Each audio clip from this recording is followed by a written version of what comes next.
Okay, so good afternoon to all of you. So in the previous session, we discussed the few terminology. Okay, uh, let's we try to revise the terminology, and that my point is that you also try to read the all these basic terminology whenever that our lectures will be over. Okay, so I think in the previous session the few terminologies we discussed, out of that the one is the pole of the magnet. What is mean by the pole? It is the end of that bar magnet having the maximum magnetic effect. We call it a pole of the magnet. We say that n pole and s pole. Then second one we discussed that, which is nothing but the pole strength. Is it right? So how you define that the pole strength? As you know that it is the strength of a pole. It means that how much force a one pole can apply on that another pole or the magnetic material. That strength we call it's a pole strength. Is it right? Means the force exerted by the one pole on another pole is called as a pole strength of that magnet. And its a unit is Weber, and that SI unit is ampere meter. After that, I think we discuss magnetic field. What is mean by the magnetic field? So as you know that the magnetic field is nothing but the magnetic circle or magnetic region around the magnet within which the magnetic material or the magnet will experience a force. It means that this is that area around the magnet. That magnetic field we can also call it the magnetic region. And this magnetic region or the magnetic field is invisible. It is not visible. So to represent diagrammatically, we use that the further concept, we call it magnetic lines of force. Is it right? It can be denoted with dotted lines. And we discussed that the few properties of that magnetic lines of force. One property is that magnetic lines of force are always originated from n pole and terminated at s pole. They never cross each other. They always take the minimum reluctance path. Such types of properties we discuss about that magnetic lines of force. And then the next terms we discuss that, which is nothing but the magnetic flux. Magnetic flux. And this magnetic flux, it can be denoted by the letter phi.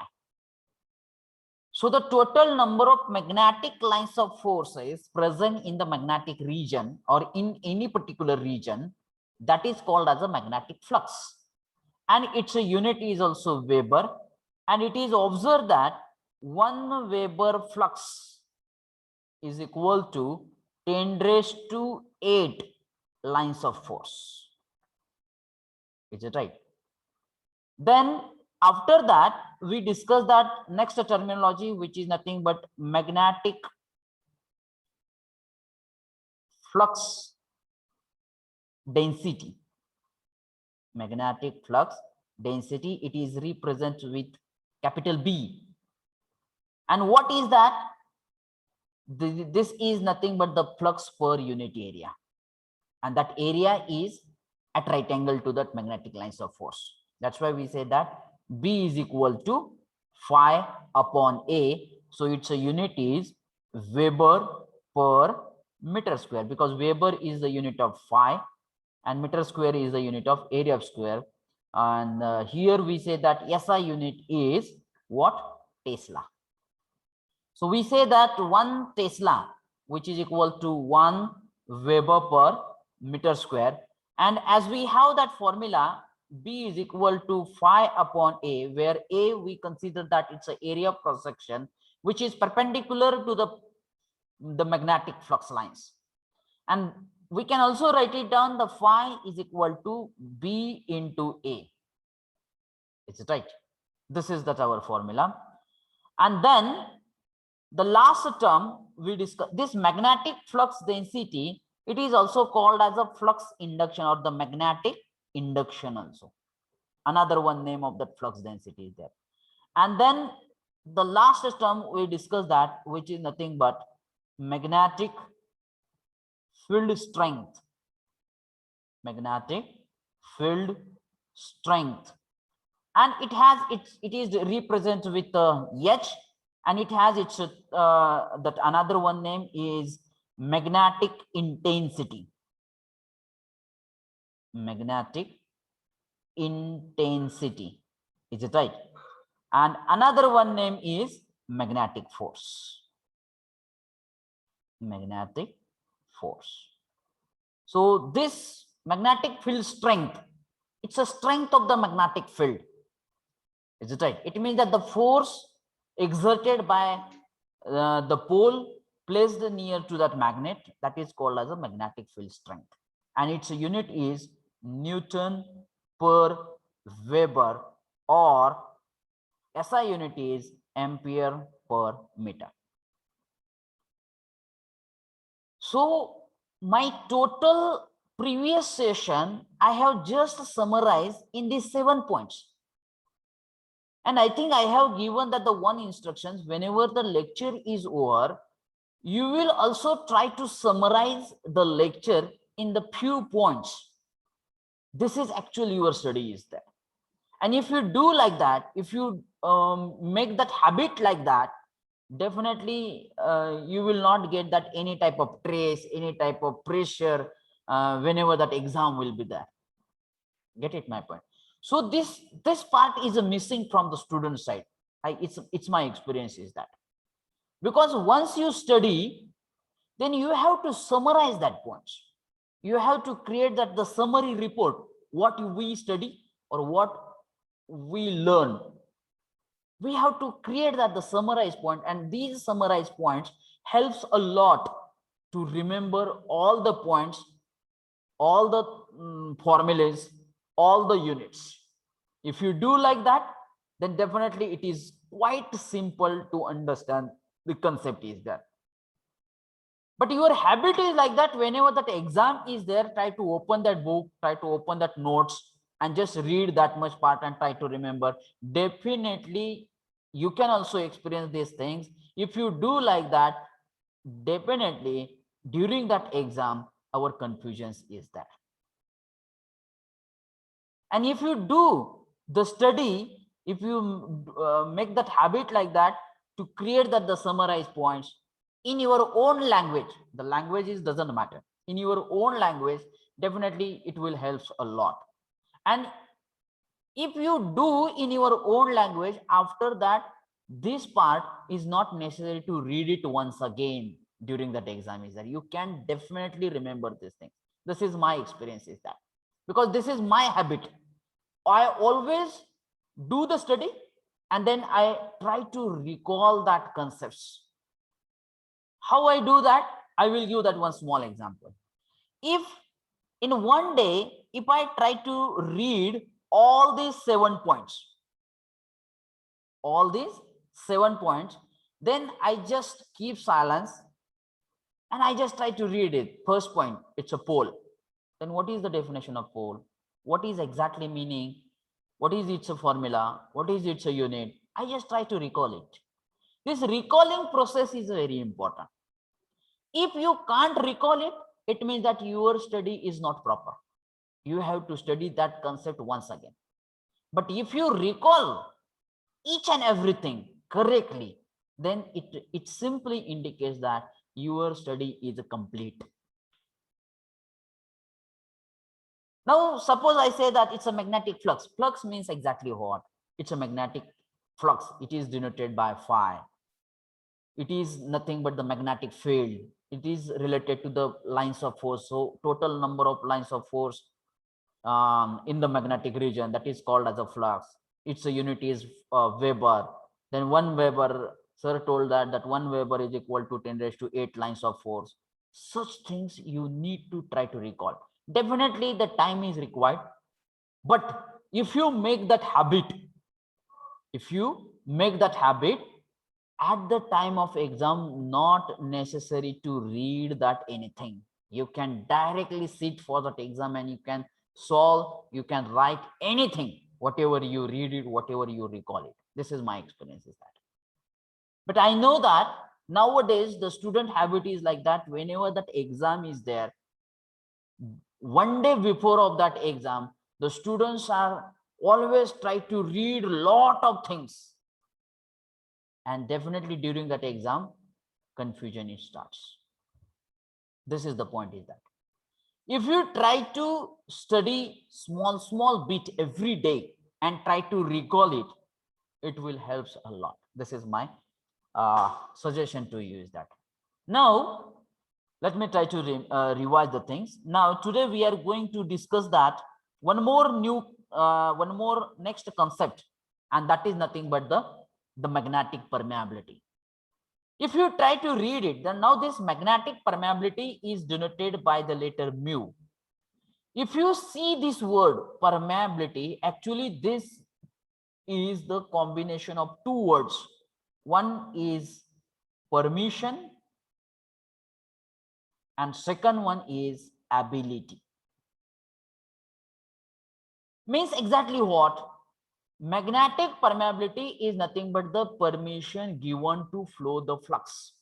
What is actually flowing in the magnetic circuit? It's a flux, magnetic lines of force.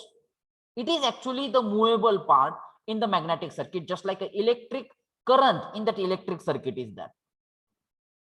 The flux is the movable part. So if the material or medium, जर एखादा medium किंवा material magnetic lines pass होण्यासाठी easily pass होत असेल त्या medium मधून, it means that it gives that the high permission, and definitely it's that permeability is also having its a high value. It means that if the certain substance can easily pass the magnetic lines of force through it, it means that it gives that high permission. It means that the permeability value of that substance is high. If the permeability is high, it means that the permission is there, so that magnetic lines of forces can easily pass through it. If the permeability is low, it means that the permission is not 100%. It means that the magnetic lines of forces are not fully pass through the magnetic material. Is it right? So this is nothing but the magnetic, the permeability, and it is represented with the mu is there. Now you can try to read it. It is defined as the S means it's cause.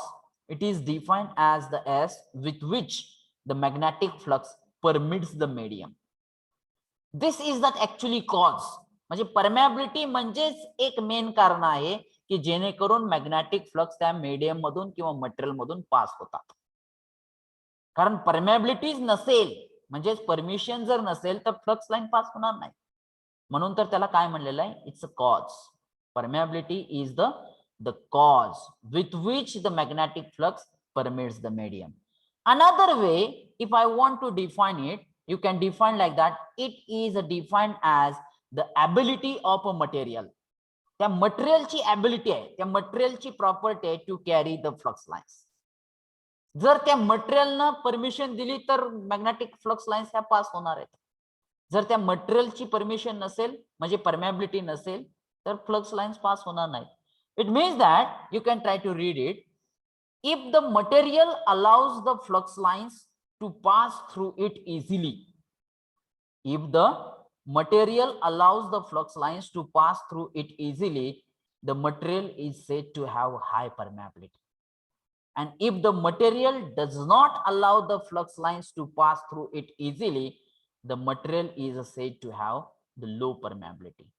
It means that from these things, now you may note that the one thing here, to pass the flux lines through any medium or through any material, the permeability is the essential thing. Is it that clear? The material like iron, steel have a high permeability.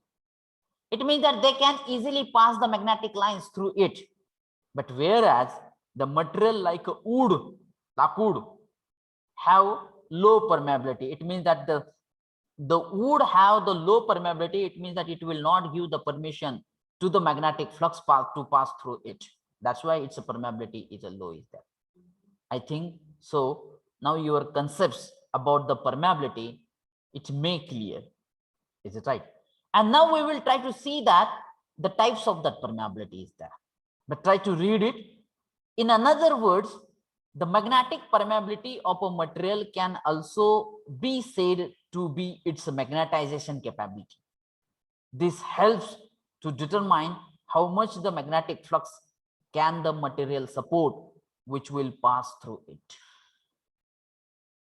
If the magnetic lines of force or the flux lines, if the pass through the material, so definitely that material is magnetized. It means that the material is also acts like a one electromagnet, just like an iron.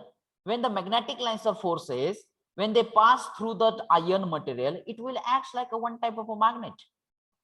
So this is the magnetization capacity is there. Is it right? And now see that we know that it's a permeability. It means that it is the actually the cause to flow the flux lines through the medium or the material. And based on that medium, which types of medium is there, the permeability is having its actually two types, but I have shown here the total three types are here. So the first type is permeability of a free space, or you can also say that permeability of a free space or air medium or vacuum. Is it right? So now this is denoted with the mu0, the permeability of a free space, air or vacuum.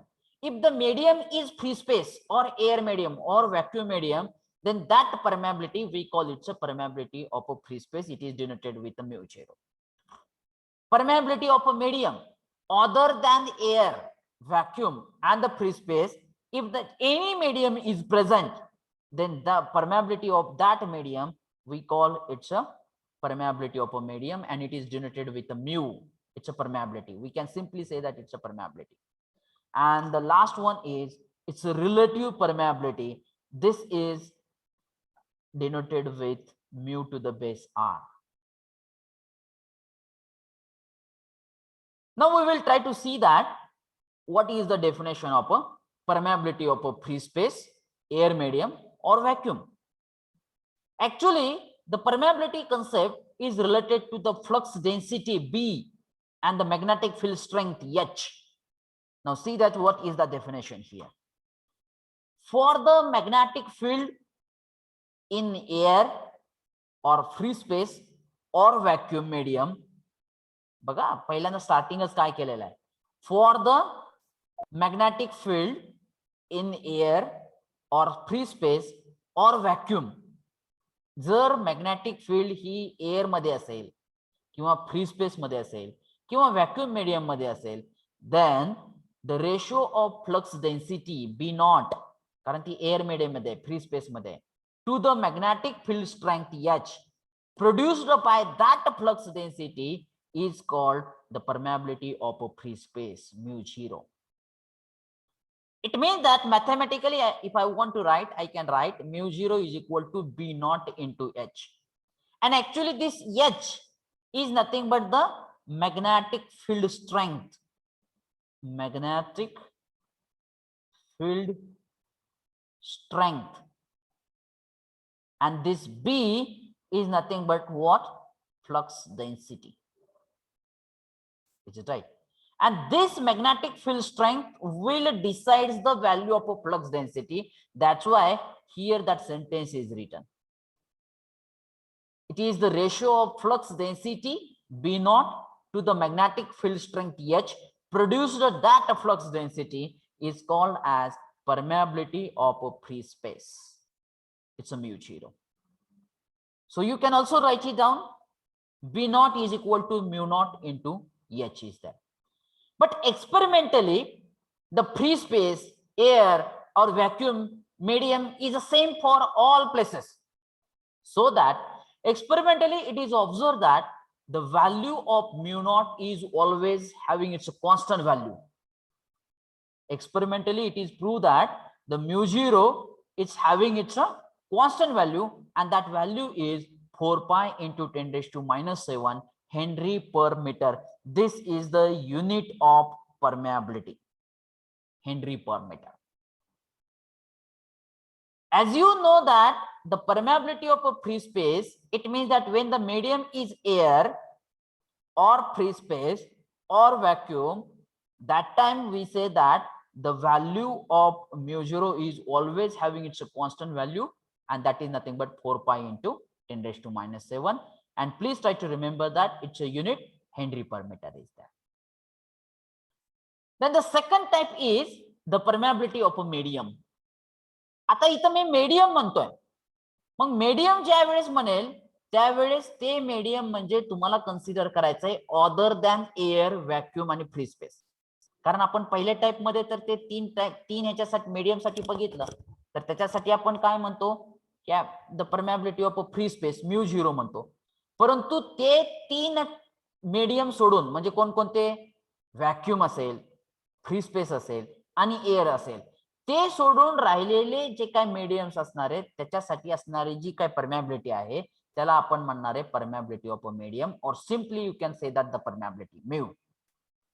Then what is the definition for each? Just check it.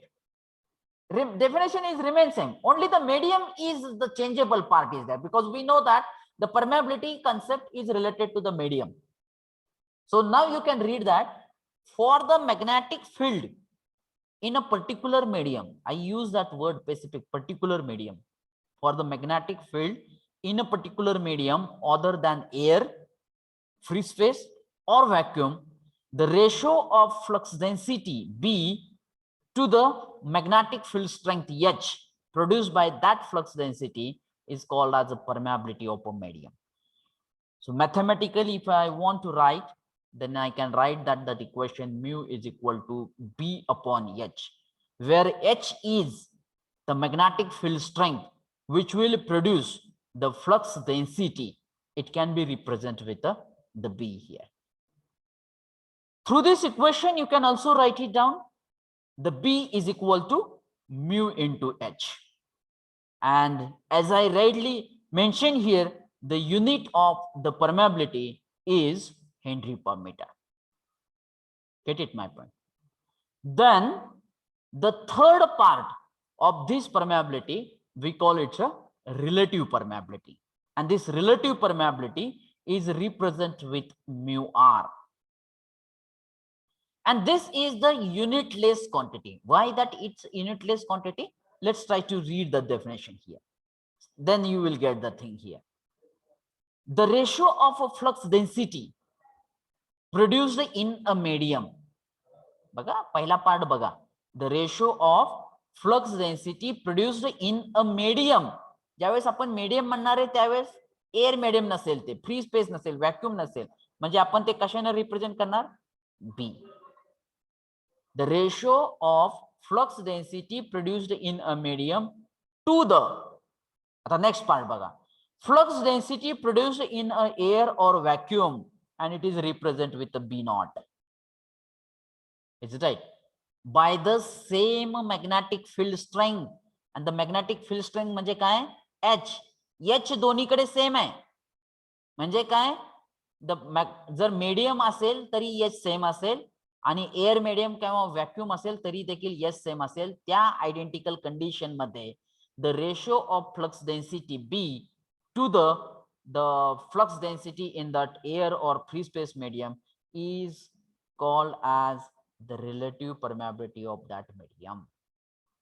Now you can see that here. Is it right?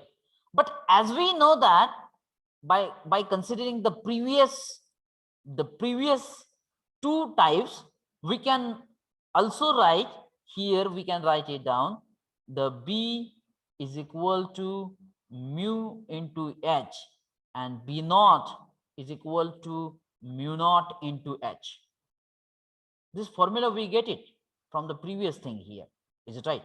So I can put these values of a B and B naught in this relative permeability, then I may get here B is nothing but mu into H and B naught is nothing but mu0 into H. But if you see that here, this mu r is the ratio of a flux density, means the numerator term is also flux density, denominator term is also flux density, so that I say that mu r is a unitless quantity. Get it my point? It's a unitless quantity.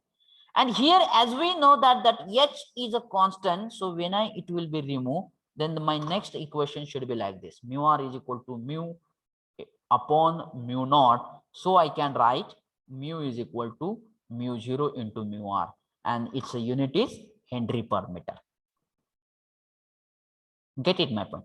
If you try to compare, okay, if you try to compare these are three types, then you can do like this. See these things.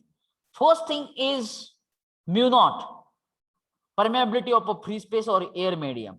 Second thing is mu, permeability of a medium. And the third thing is what? It's a relative permeability. Is it right? So here I say that the mu naught is nothing but it is in free space or air or vacuum. Is it right? But when I say that mu, it nothing but I say that it's one particular medium other than these things. And here both the things we consider. The mu 0 is nothing but the B naught upon H.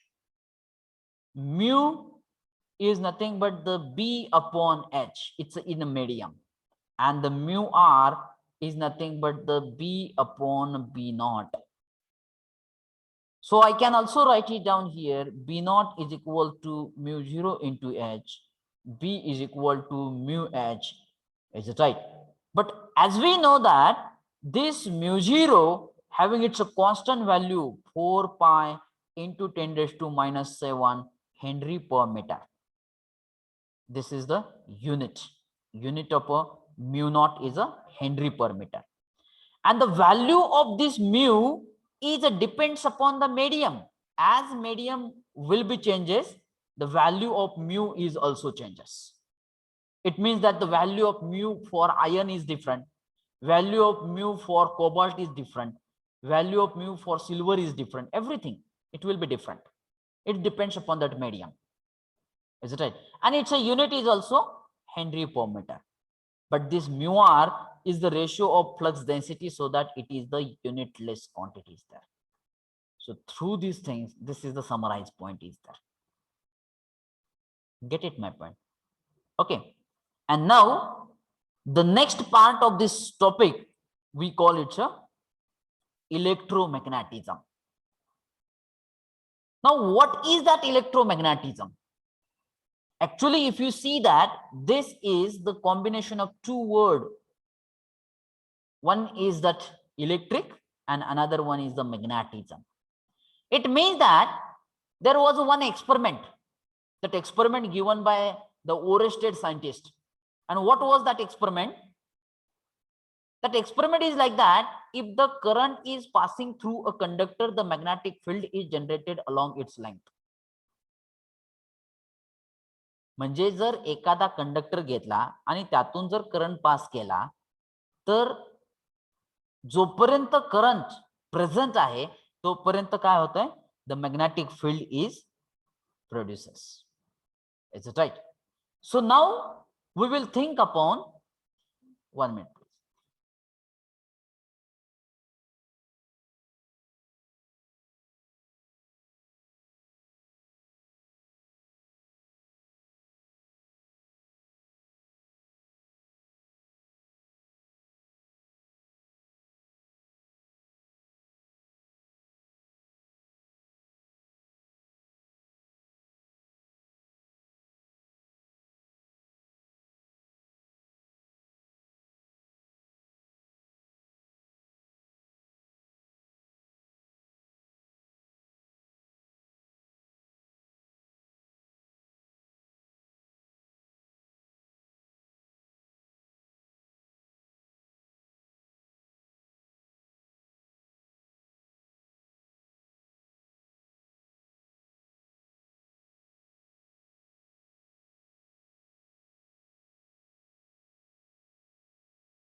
Okay, so this electromagnetism is the combination of two words.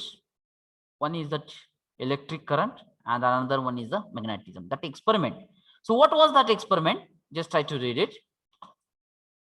The phenomena by which the magnetism is produced by the effect of electric current is called as a electromagnetism. म्हणजे जर conductor मधून current pass झाला तर magnetic field produce होते. त्या फिनॉमिनाला, त्या प्रोसेसला, त्या इफेक्टला इलेक्ट्रोमॅग्नेटिझम असं नाव देण्यात आलेलं आहे. मग तो एक्सपेरिमेंट कोणता होता? Just try to see this things. Now attention here. Consider one conductor. This is one conductor. If the current is flowing through the conductor, then if we place a one magnetic needle near to the conductor, now this is the one magnetic needle you can consider here. This is the magnetic needle, is it right? It is observed that whenever the current is flowing through the conductor, there is a deflection of a magnetic field. There is a deflection of a magnetic field. Now, why the magnetic needle shows the deflection? And from that, the one conclusion that Orist scientist has given, that the conclusion, whenever the current is flowing through the conductor, the magnetic field is generated along the length of the conductor. Is it right? But it is also observed that when the current is a zero, when the current is off, then there is no deflection of a magnetic field. It means that whenever the current is flowing through the conductor, the magnetic needle shows the deflection. It means that time only, it means that when the current is exists, the magnetic field is produced. When the current is off, current is zero, the magnetic field is a zero. Then definitely the question comes in your mind, what is the direction of a magnetic lines of force? So this is the question, how to determine, how to find out the direction of a magnetic lines of force. And for that, one rule is that, and that rule is known as right hand thumb rule. Right hand thumb rule. Now what is that rule? Just try to listen. ज्या conductor मधून current flow होतोय आणि त्याच्यामुळे magnetic field तयार होते, मग त्या magnetic फील्डची direction काढण्यासाठी hold the conductor, म्हणजे कंडक्टर तुमच्या राईट हँड मध्ये पकडा with a stretched thumb. Hold the conductor with a stretched thumb. If the thumb indicates the direction of a current, thumb indicates the direction of a current, that time the curved fingers indicates the direction of a magnetic lines of force. Try to read it. Hold the conductor in the right hand with a stretched thumb pointing in the direction of a current. Then curved finger points the direction of a magnetic field around the conductor here. This is the right hand thumb rule, and with the help of this right hand thumb rule, you can easily determine the direction of a magnetic field. Get it my point? Now if you see that, and the few points you have to remember about the magnetic field here. What are these few points? Number one, greater the current through the conductor, stronger the magnetic field around it, and vice versa. म्हणजे जर conductor मधून large value of current flow झाला तर त्याच्या भोवती तयार होणारी magnetic field सुद्धा काय असणार आहे? स्ट्रॉंग असणार आहे, आणि vice versa. Get it my point? Second point is that the magnetic field near the conductor is a stronger and becomes weaker and weaker as we move away from that conductor. हा तर point आपण already पहिल्यापासून discuss करत आलेलो आहे. It means that the magnetic field near the conductor is very strong and becomes weaker and weaker as we move away from that conductor here. The magnetic lines around the conductor, म्हणजे आपल्याला माहिती आहे जर ह्यातून या conductor मधून जर current flow झाला तर मॅग्नेटिक फील्ड तयार होते. so that magnetic lines around the conductor will be either clockwise or anti-clockwise. मग हे कशावरती डिपेंड आहे? It depends on the direction of a current. Means the direction of a current will decide either the magnetic lines of force will move in a clockwise or in an anti-clockwise. But again, we have to apply the right hand thumb rule. Get it my point? And the last one is shape of that magnetic field depends upon the shape of that conductor here. And that point we will discuss later on in details. But the one thing is that the shape of that magnetic field, the resultant shape of a magnetic lines of forces is depends upon the shape of that conductor here. If the shape is long straight conductor, the magnetic shape of the magnetic field is in a concentric circle. If the shape is just like a solenoid coil, then the shape of that magnetic field is little bit different. It is totally depends upon the this shape of the conductor here. Once again, please try to go through that and try to read it along with me. The few points we have to notate about the magnetic effect of electric current. So the first point is greater the current through the conductor, the stronger the magnetic field around it, and vice versa. Second is the magnetic field near the conductor is stronger and becomes weaker and weaker as we move away from that conductor.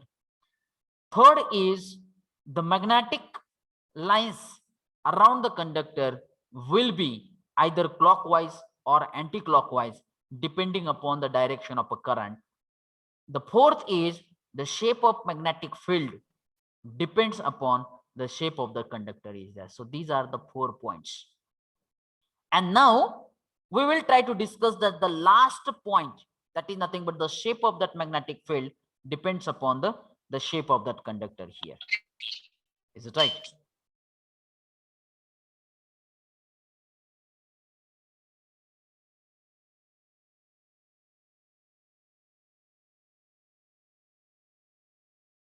Okay. And now we will see that